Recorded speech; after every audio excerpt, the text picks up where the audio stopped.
Краткотрајниот дошко е синоќ заврна во Кочани и поплави неколку домаќинства на улицата Асном крак 1 во Оризари.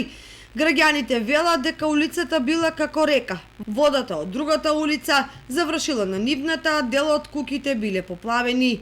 Ова не е прв пат како се соочуваат со овој проблем, велат жителите кои што живеат во овој дел од населбата, бидејќи двете улици во селото треба да бидат реконструирани и на тој начин да се спречат несаканите последици при пообилни врнежи од дожд.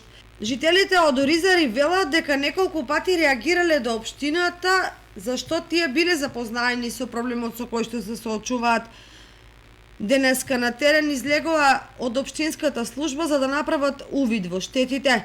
Владко Димитров, раководител на сектор за уредување и располагање со градежно земјиште при општина Кочани, во телефонски разговор за телевизија Кочани истакна дека проблем постои, но направени си проекти и двете улици, односно улицата Асном, крак 1 и крак 2, ќе бидат реконструирани наредната година.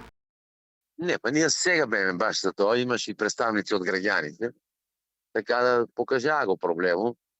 Значи, тие се две улици, Асном крак 1 и Асном крак 2. Така да, додека не се асфалтират тие улиците, значи, пошто нема и вичњаци, водат се насочена одната улица, оде преку двор 1, на другата улица паѓа.